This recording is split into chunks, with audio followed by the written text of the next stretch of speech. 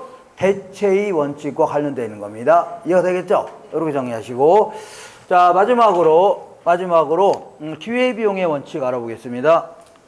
자, 기회비용이라는 것은 다른 걸 했더라면 얻을 수 있는 이익이 있죠. 이런 걸요. 기회비용이라는 겁니다. 어떤 걸 하려고 하는데 다른 걸 했더라면 얻을 수 있는 이익이 있죠. 이걸 뭐라고요? 기회비용이다. 그러면 자, 상업지역, 고도 상업지역에도 공장이 있고 변두리에도 공장이 있는데 둘 다 공장용지로 평가하면 돼요? 안 돼요? 안 됩니다. 왜냐하면 여기다가는 다른 걸 했더라면 30주년에 오피스텔 지을 수 있는 땅 아닙니까? 이런 걸 고려해서 평가해야 됩니다. 현재는 잘못 이용되고 있으니까 다른 걸 했더라면 얻을 수 있는 이익이 있죠? 이런 걸 고려해가면서 평가해야 되지. 상업지역에 공장용지가 있다고 해서 공장용지로 평가하면 돼요? 안 돼요? 안 된다는 얘기입니다. 이런 걸요. 기회비용의 원칙이다. 되셨죠? 그렇게 하시면 돼요. 이렇게 해서 몇 번이고 이렇게 읽어보시면 됩니다. 자, 마지막으로 우리 이제 우리 이거 이론 중에 3방식 하기 전에 마지막으로 뭘 공부할 거냐면 지역 분석과 개별 분석 공부할 겁니다. 이런 거 쭉 여태까지 했던 거 다 읽어보세요. 이렇게. 자, 지금부터 이 부동산의 가치를 평가하려고 합니다. 자, 우리 이제 공부하고 있는 부동산을 평가해달라고 평가사가 이제 의뢰를 받았습니다. 의뢰. 그러면 자, 요거를 평가하려고 하는데 느닷없이 여기 와서 이걸 평가하면 안 되고 일단은 요 지역을 먼저 분석해 봐야 됩니다. 요 지역의 재반 여건들 여러 가지. 주변에 보니까 도로도 널찍하게 깔려 있고 그 다음에 이쪽 가니까 뭐 이 울산 시청도 있고 그 다음에 여기는 뭐 주로 이제 상가로 이용되고 있고 그 다음에 뭐 이렇게 좀 가면 뭐도 있고 뭐 이런 것 있죠. 그래 주민들의 뭐 소득 행태라든가 소비 행태라 이런 것 좀 분석도 해보고 지역의 사회적 경제적, 행정적 재반인을 쭉 한번 분석해 보는 겁니다. 알겠죠? 이거를요, 지역 분석이다 해주고, 그 다음에 여기 끝나면 여기 와서 이제 요 부동산이 도로에 가까운 놈이냐, 먼 놈이냐, 1층밖에 안 됐냐, 30층짜리 건물이냐, 1년밖에 안 됐냐, 10년 된 건물이냐, 이런 거 전부 다 분석하는 거죠. 이렇게 분석하는 거를요, 개별 분석이라는 겁니다. 개별 분석. 그러면 이런 걸 하려는 최종 목적은 뭐냐? 최종 목적은 얘가 얼마냐 평가해달라고 한 거 아닙니까? 이 부동산이 얼마냐 평가해달라고 한 거죠? 그러면 얘를 왜 하고 왜 하냐 그런 얘기입니다. 얘를 하려고 하는 목적은요. 일단은 표준적 이용을 파악해 보려고 하는 겁니다. 표준적 이용이라는 게 뭐냐면 평균적인 이용을 얘기하는 겁니다. 아주 우수한 이용이 아니라 이 지역의 평균적인 이용. 예를 들어 이 지역은 주로 이제 상가로 이용하고 있죠. 평균. 그 다음에 보니까 한 8층 정도의 상가로 이용하고 있다는 얘기죠. 그리고 보니까 한 지은 연도는 한 20년 정도 된 상가라는 얘기죠. 이런 표준적 이용을 파악한 다음에 가격 수준을 파악해 보려고 하는 겁니다. 아, 이 지역은 평당 1600에서 1700 정도 되는구나. 이렇게 해서 가격 수준을 파악한 다음에 여기 와서 이 부동산이 제대로 이용되고 있냐, 주변 환경과는 어울려서 이용되고 있냐, 아니면 내부 설비도 적당히 갖췄냐, 이런 거 있죠? 이런 건 전부 다 분석하는 겁니다. 주변 환경이라든가 외부 환경에 비쳤을 때 적정히 이용되고 있냐를 파악한 다음에 조금 이따 이제 3방식을 적용해서 구체적인 가격을 구하려고 하는 겁니다. 되셨죠? 이게 이제 최종 목적이 되는 겁니다. 되셨나요? 그래서 자, 얘는요, 아무래도 지역 전체를 대상으로 하는 거니까 전체적이고 거시적 분석이다. 얘 같은 경우는요, 요 부동산을 중심으로 하는 거니까 부분적이고 미시적 분석이다. 이렇게 합니다. 그리고 얘를 먼저 하는 겁니다. 선행 분석, 후행 분석. 먼저 하는 거라 선행 분석, 후행 분석. 그리고 자, 얘 같은 경우는요, 왜 이 지역이 가격이 비슷하냐면 근처에 있으니까, 그리고 꼼짝 못하니까 가격이 비슷합니다. 근데 왜 부동산마다 가격이 다르냐면 개별성 때문에 어떤 거는 10년 됐고 어떤 건 20년 되고 어떤 거는 10층짜리고 어떤 건 15층짜리고 뭐 다 다르다는 얘기죠. 그래서 다 개별성 때문에 다른 겁니다. 그리고 얘는 아무래도 지역 전체를 대상으로 하는 거니까 적합의 원칙과 밀접히 관련돼 있다. 그리고 얘는요, 부동산을 중심으로 해서 하는 거라 균형의 원칙과 좀 관련성이 깊다 해줍니다. 되셨죠? 이렇게 해서 요거 자주 물어보니까 기억하셔야 돼요. 자, 기억할 때는 특히 요거 기억하세요. 지표수 개체가다. 지표수 개체가. 그러니까 지역 분석은요, 표준적 이용을 파악해서 가격 수준을 결정한 거라면 개별 분석은요, 최유효 이용 여부를 파악해서 구체적인 가격을 구하는 겁니다. 지표수 어떻다고요? 개체가. 이렇게 해서 기억하세요. 되셨죠? 자, 그럼 지금부터 지역 분석을 어디까지 할 거냐 좀 알아볼게요. 자, 요 부동산의 가치를 평가하려고 자, 이 그 울산 지역 전역을 다 분석할 필요 있나요? 그러진 않을 겁니다. 예를 들어 파리 한 마리 잡으려고 온 집안을 다 파리약 뿌리면 되는데요, 안 되고 파리가 있는 그는 고방이죠. 고봉만 파리약 뿌린 다음에 문 얼른 닫는 게 낫겠네요. 그죠? 똑같이 요 부동산에 요 우리가 공부하는 부동산의 가치를 판단하겠다고 이 울산 전역을 다 분석하고 다닐 필요가 있어 없어요? 돈도 많네요. 할 일도 없네요. 그잖아요. 그러니까 그렇게 하면 되는데요, 안 되고. 그러면 어디까지를 분석할 거냐면 조금 있다가 거래 사례 비교법을 공부할 건데 사례를 구할 수 있는 지역 있죠?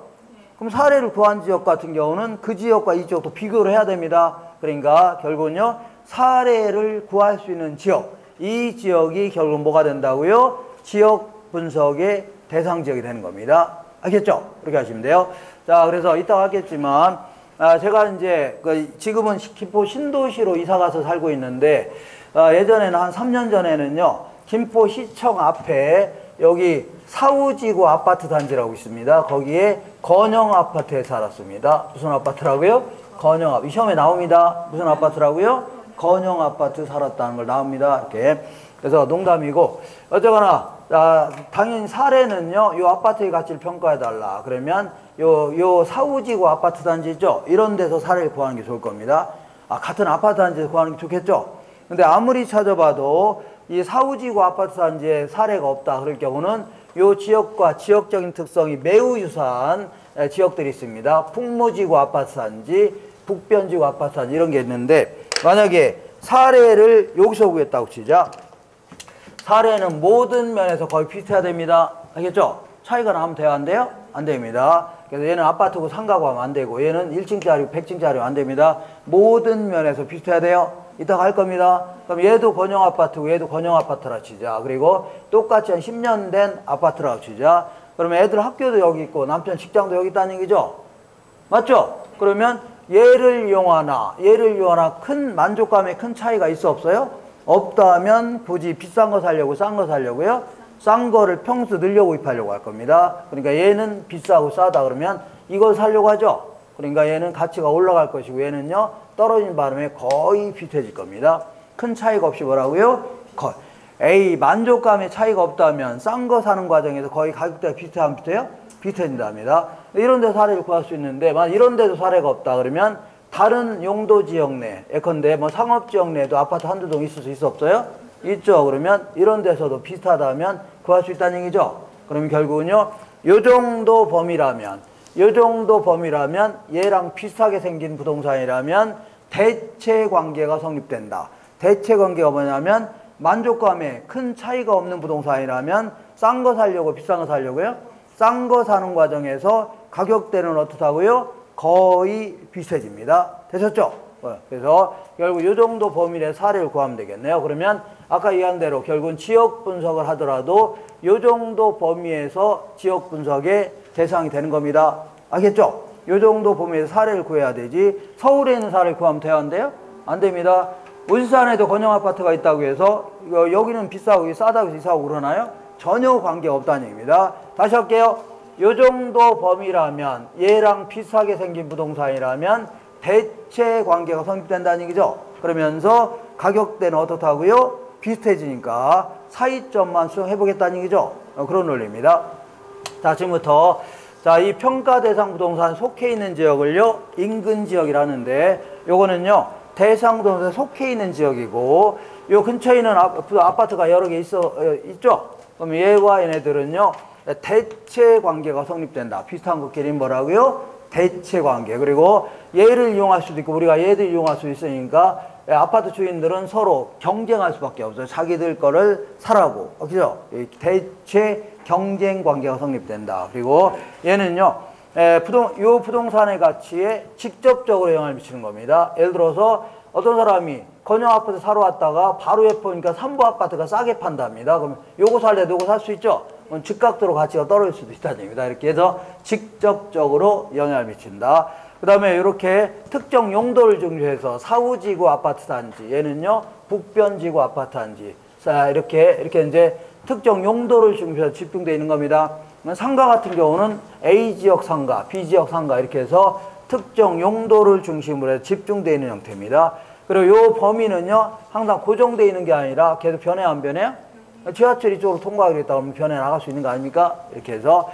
자, 그 다음에 유사지역은요, 인근 지역과 유사한 지역적 특성을 갖고 있는 지역을 얘기하는데 얘는요, 여기 있는 부동산이 얘랑 비슷하게 생겼다. 그럼 이것도 마찬가지로 무슨 관계라고요?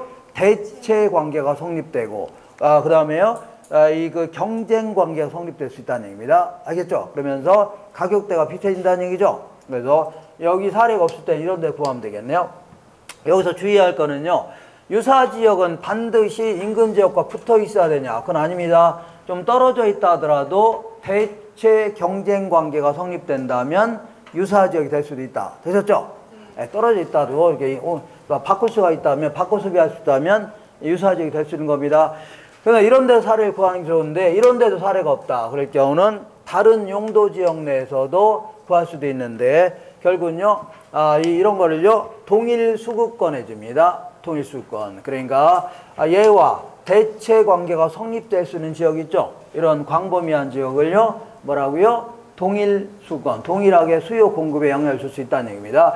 자, 이거는요, 사례 수집의 최원방권이다. 그러니까 사례를 구한다 하더라도 요 정도에서 구해야 되지. 다른 데서 구하면 돼야 한대요? 안 됩니다. 서울에서 구하면 돼야 한대요? 서울 사람이 거긴 비싸고 싸다고 해서 바로 이사하고 그러지 않죠? 몇몇에서 이해할 수 있지만.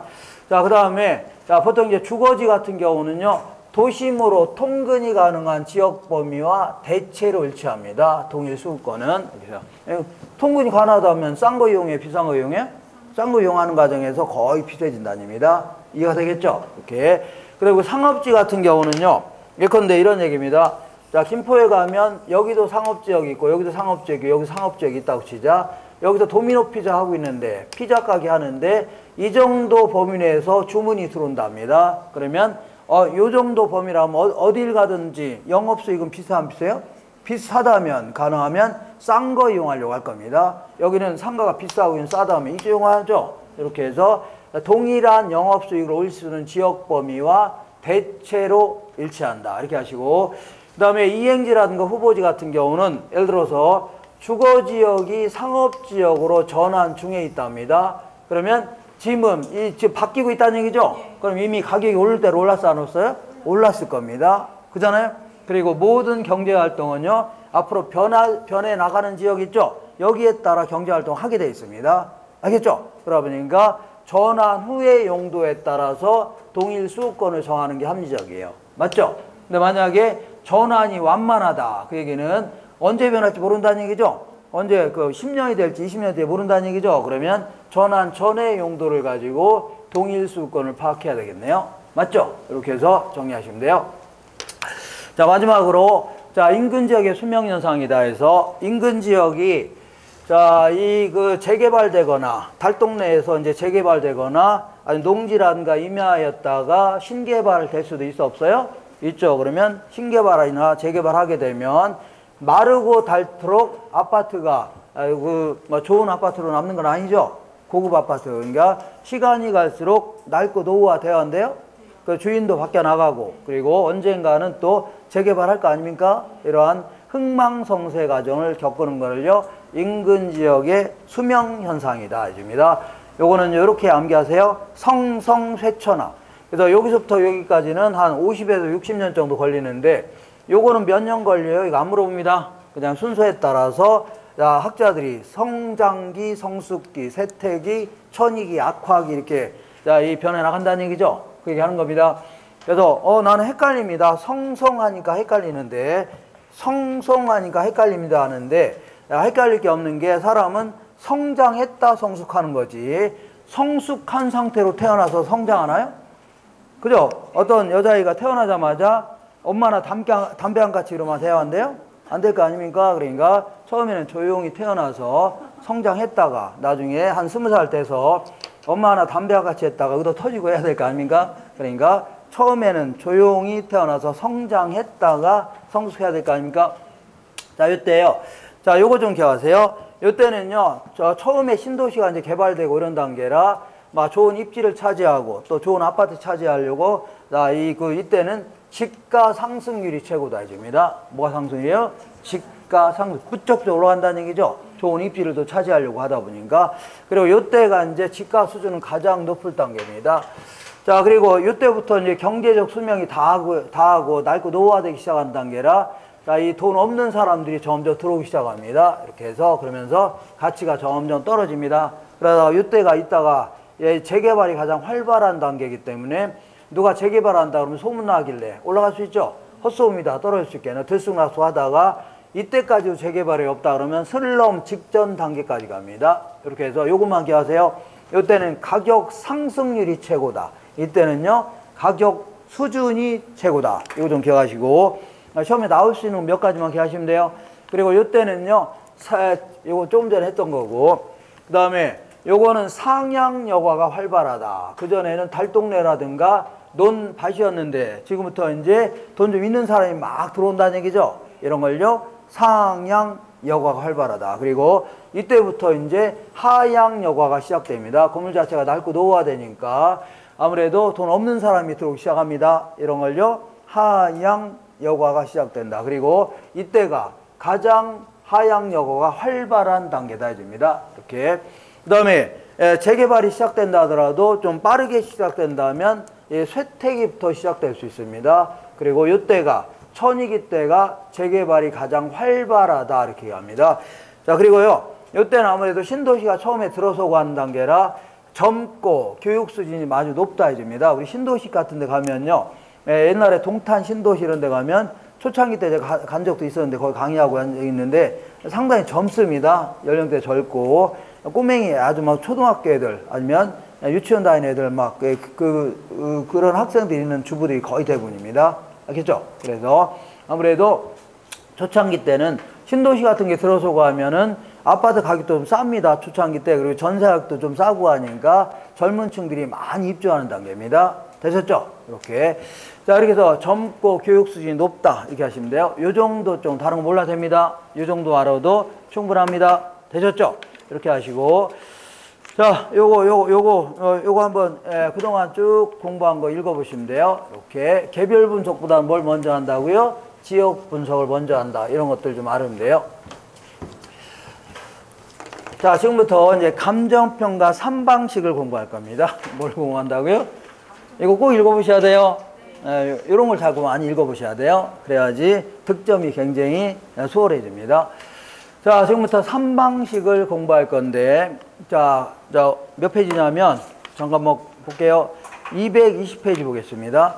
자, 지금까지 이론적으로 가격이 어떻게 결정되냐 이거 알아봤고, 지금부터는요 직접 이제 필드에 나가서 이제 부동산의 가치를 평가해보는 방식들을 공부할 건데, 이때 부동산의 가치를 평가할 때는요, 자, 들어간 비용이 얼마냐 요걸 기초로 평가해 볼 수 있습니다. 이거를요 원가 방식이다. 그랜저 승용차 같은 경우는 만드는 데 들어간 비용이 있어 없어요? 거기다가 이제 적정한 이윤을 포함해서 가격을 정할 겁니다. 이런 식으로 정하는 거를요 원가 방식이다. 두 번째는요, 이 부동산과 유사한 놈이 최근에 거래된 사례가 있답니다. 이걸 가지고 차이점을 수정하겠다 하는 거를요, 자, 비교 방식이다 하는 거고, 세 번째는요, 이 부동산을 내가 구입하게 되면 미래 수익이 예상된답니다. 그래서 예상된 수익을 가지고 지금 시점의 가치로 바꿔놓을 수 있습니다. 이런 거를요 수익 방식이라는 겁니다. 수익 방식. 여기서 매우 좀 어려운 얘기를 할 건데, 너무 어려우면요 결론만 기하시면 돼요. 뭐만 기하라고요? 결론만 기하시면 돼요. 약간 어려운 얘기인데, 어떤 얘기냐면 우리 공급 곡선이라는 게 경제학에서 비용 곡선입니다. 자기도 물건을 만드는 데 들어간 비용이 있어 없어요? 거기다가 적정한 이윤을 포함해서 받고자 하는 가격을 쭉 연결한 겁니다. 자기도 들어간 비용이기 때문에. 됐죠? 그래서 들어간 비용을 기초로 해서 공급자가 이제 받고자 하는 가치를 쭉 연결한 겁니다. 결국은 들어간 비용을 기초로 하는 거기 때문에, 자, 원가 방식의 근거입니다. 뭐의 근거라고요? 원가 방식의 기초가 되는 내용이 공급자 가치입니다. 되셨죠? 그리고 수요 곡선은요 경제학에서 효용 곡선입니다. 말이 좀 어려우니까 결론만 하시면 돼요. 자기도 물건을 구입하는데 그만한 만족감이 있어 없어요? 있죠. 만족감을 다른 말로 편익, 효용, 아니면 미래 예상되는 소득, 이런 걸 기초로 해서 그 정도는 최대한 지불하겠다는 얘기입니다. 결국은요 미래 예상되는 소득, 수익, 편익, 이런 걸 기초로 해서 가격을 정하는 게 결국은요 수익 방식이 되는 겁니다. 그래서 이게 결국은 수익 방식의 근거가 되는 겁니다. 되셨죠? 근데 시장에서는 수요와 공급이 만나는 점, 이 점에서 거래가 될 겁니다. 그잖아요? 그래서 시장에서 거래된 가격을 기초로 하는 거를요 비교 방식이라는 겁니다. 되셨죠? 근데 우리 이거 기억나시나요? 모르겠는데, 만약에 이렇게 균형에서 이렇게 벗어나 있다고 치자. 이렇게 P1으로 벗어나 있다. 그러면 이만한 가격에서 물건을 사고자 하는 양은 이만큼이죠. 수요 곡선이니까 8년 양 이렇게 많죠. 그러면 물건이 남아야 안 남아요? 남아둔다. 이걸요 초과 공급이라는 겁니다. 그럼 물건 남아돌면 가격이 올라갈 것 같아요? 떨어질 것 같아요? 떨어지기 시작하면서 수요의 법칙에 따라 소비량은 늘리려고 할 겁니다. 공급의 법칙에 따라 자꾸 떨어지니까 이런 거 안 만들려고 하죠. 결국은 이 점에 이르는 겁니다. 그러니까 결정, 만약에 완전 경쟁이라면, 무슨 경쟁이라면요? 완전 경쟁이라면 균형에서 벗어나도 바로 돌아옵니다. 벗어나 돌아와요. 그러니까 항상 세 가지 측면에서 평가한 거는 항상 같을 수밖에 없는 겁니다. 이걸요 마샬이라는 사람은 삼면 등가성 이론이다. 그래서 세 가지 측면에서 평가한 거는 항상 같아진다는 얘기죠. 이걸 뭐라 한다고요? 삼면 등가성 이론이라는 겁니다. 근데 현실적으로 완전 경쟁이라는 게 있을 수가 있어 없어요? 없으니까 항상 세 가지 측면에서 평가한 거는 항상 달라질 수밖에 없는 겁니다. 현실적인 시장은요 불완전 경쟁이 될 수밖에 없기 때문에 세 가지 측면에서 평가한 거는 항상 어떻다고요? 우연히 같을 수도 있지만 달라지는 게 일반적입니다. 그럼 도대체 어떤 식으로 평가해야 되냐 그런 얘기인데, 이렇게 애킨슨이라는 사람은 이렇게 평가를 합니다. 요 부동산이 딱 있는데 요 부동산이 원가 방식이 가능하다. 그러면 평가하라는 얘기입니다. 일단 한번 평가해 본 가치를요 시산 가치다 혹은요 시산 가액해줍니다. 그 다음에 비교 방식도 가능하답니다. 그러면 일단 한번 평가해라 하는 거를요 시산 가치다. 시험 삼아서 일단 계산한 가치를 시산 가치. 그 다음에 수익 방식은 불가능하다. 그러면 평가하면 돼요? 안 돼요? 안 되고, 요것도 가능하답니다. 그러면 일단 한번 평가해라 이런 거를요 시산 가치다 해줍니다. 이렇게 한 다음에 애킨슨은요 어차피 이렇게 달라질 수밖에 없기 때문에 이거를 시산 가액을 조정해서 최종 가치를 구하라. 어떻게 하냐면 조금 이따 하겠지만 감정평가 규칙에 따르면 부동산마다마다 주된 평가 방법이 주어집니다. 가장 적합한 방식이 주어져요. 조금 이따 할 겁니다. 그래서 이 부동산은요, 원가 방식이 주된 평가 방식이랍니다. 가장 적합하답니다. 그러면 요걸 기초로 평가하되 다른 방식을 가지고 합리성을 조정해 주든가 아니면 가중치를 부여하는 겁니다. 여기다가 한 70% 가중치를 주고 여기다가는요 10%, 20% 가중치를 주고 여기다가는요 10% 가중치를 줘서 최종 가치를 구하라는 얘기죠. 이걸요 시산가치의 조정이라는 표현을 쓰는데 이렇게 해서 최종 가치를 구하라 그런 얘기입니다. 그래서 이렇게 볼게요. 그러니까 이 세 가지 방식을 전부 다 합쳐서 3으로 나누면 안 됩니다. 이걸 산술평균이라는데 이러면 돼요 안 돼요? 안 되고 주된 평가 방식을 기준으로 해서 다른 방식으로 합리성을 검토하든가 아니면 세 가지를 가중평균해서 주된 평가 방식의 가중이 더 주라는 얘기죠. 이렇게 해서 최종 가치를 구하라. 우리 감정평가 규칙에서도 시산가치의 조정을 얘기하고 있습니다. 알겠죠? 다시 할게요. 자, 세 가지 평가 방식으로 평가한 게 항상 달라질 수밖에 없죠. 그럼 어떻게 평가하냐면 주된 평가 방식을 기초로 해서 다른 방식으로 합리성을 조정해 두든가 이렇게 가중치를 여기다 더 주고 덜 줄 수 있죠. 이렇게 해서 최종 가치를 구하라 하는 게 바로 시산가치의 조정이다. 애킨슨이 얘기하는 시산가치의 조정이고 이거를요 우리 감정평가 규칙에서도 시산가치를 조정해서 최종 가치를 구하라 이렇게 얘기가 나오고 있습니다. 되셨죠? 그렇게 하시면 돼요. 자, 지금부터 이렇게 해볼게요. 자, 지금부터 이제 세 가지 방식이 이렇게 돼 있는데 먼저 들어간 비용이 얼마냐 이걸 기초로 평가하는 걸요 원가 방식, 그리고 시장에서 거래된 가격을 기초로 평가하는 걸요 비교 방식, 미래 예상되는 수익을 기초로 평가하는 걸요 수익 방식. 요거를 또다시 교환의 대가인 가격과 그 다음에 용익에 대한 대가, 사용 수익에 대한 대가를 임대료 혹은요 임료 이렇게 해서 두 가지 형태로 구분할 수 있습니다. 원가 방식에 의해서 가격을 평가하는 거를요 원가법, 임료를 구하는 걸요 적산법. 자, 비교 방식으로 가격을 평가하는 거를요 거래사례 비교법, 임대료 평가하는 걸요 임대사례 비교법. 그 다음에 수익 방식으로 가격을 평가하는 걸요 수익환원법, 임대료 평가하는 걸요 수익분석법 이렇게 얘기합니다. 가격은 임대료 이름 같은 경우는 나중에 다 하기로 하고 이렇게 일단 여기까지 좀 기억하세요. 근데 요거는 자, 시장에서 거래된 가격이라든가 임대된 사례를 가지고 하는 거기 때문에 암기하기 쉽습니다. 거래사례 비교법, 얘는요 임대사례 비교법. 그리고 요건 좀 헷갈리네요. 그래서 얘는요 원적 환분 이렇게 해서 어떻게 암기하세요. 원적 뭐라고요? 환분. 그래서 자, 원가법, 적산법. 얘는요 수익환원법, 수익분석법, 원적 환분 이렇게 기억하세요. 될 수 있죠? 이렇게 아주 문제 쉽게 나올 때는 여기 괄호치고 여기 뭐가 들어가요? 이 뭐가 들어가 물어봅니다. 그러니까 이것도 쉽게 나오면 맞춰야 됩니다. 원적 환분 이렇게. 자, 이때 이렇게 여기 써놨어 안 써놨어요? 써놨죠? 원적 환분 이렇게 아세요?